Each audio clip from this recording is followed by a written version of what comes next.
আসসালামু আলাইকুম। সবাই কেমন আছেন? আমরা আলহামদুলিল্লাহ ভালো আছি। এই তো দুপুরে রান্না কাজে লেগে গেছি। ভাত ঢেঁড়স ভাজি হয়ে গেছে। এখন করব কই মাছ রান্না আর কই মাছ ভাজবো।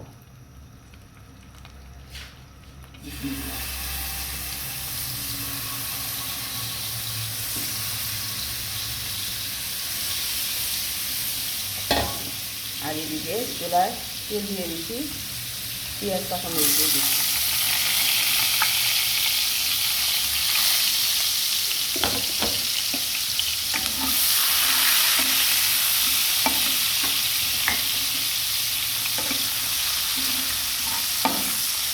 পেঁয়াজটা ভাজা হলে মশলা দিয়ে দিব।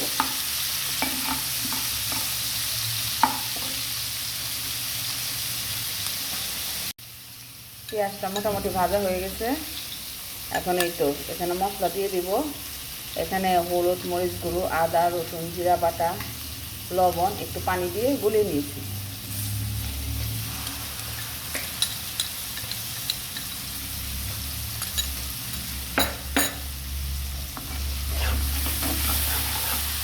এটা কষানো হয়ে গেলে এখানে টমেটো দিয়ে দিব, তারপরে সবজি দিয়ে দিব।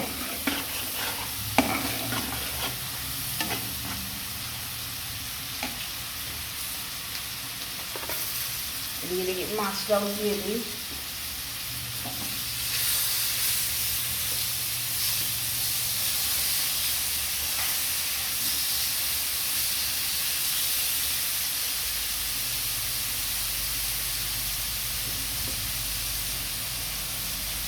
টমেটো দিয়ে দিব।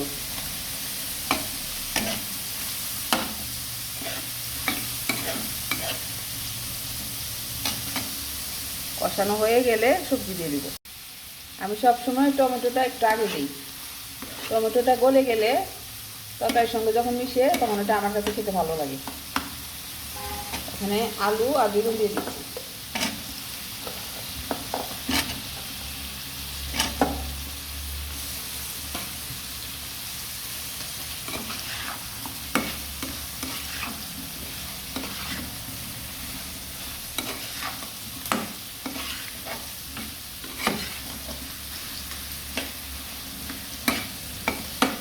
আমি এটাকে ঢেকে দেবো।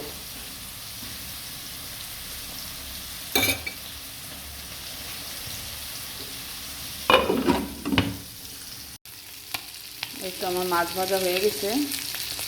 এখান থেকে দুটো তুলে রাখবো খাওয়ার জন্য, আর দুটো তরকারিতে দিয়ে দেবো।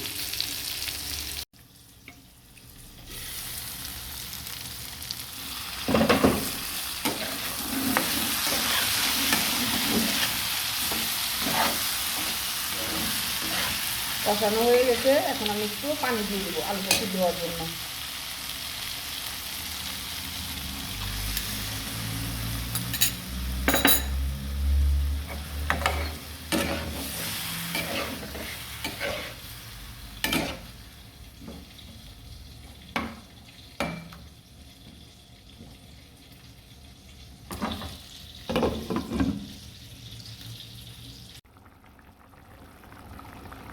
এখন আমি এখানে মাছ দিয়ে দেবো।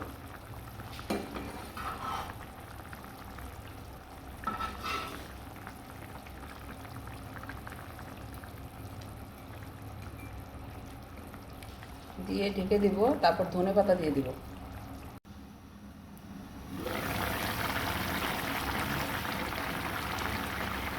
আমার রান্না শেষ, এখন ধনেপাতা দিয়ে দিব।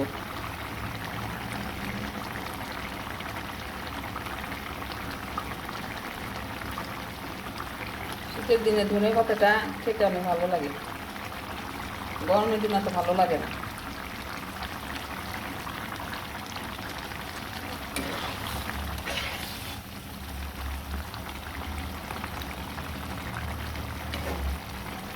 ব্যাস, আমার আজকের মধ্যে রান্না শেষ। এই তো আজকে আমার রান্না বান্না। তো বাসমতি চালের ভাত, কই মাছ ভাজা, ঢেঁড়স ভাজি, সালাদ, আর হচ্ছে কই মাছের তরকারি। আল্লাহ হাফেজ।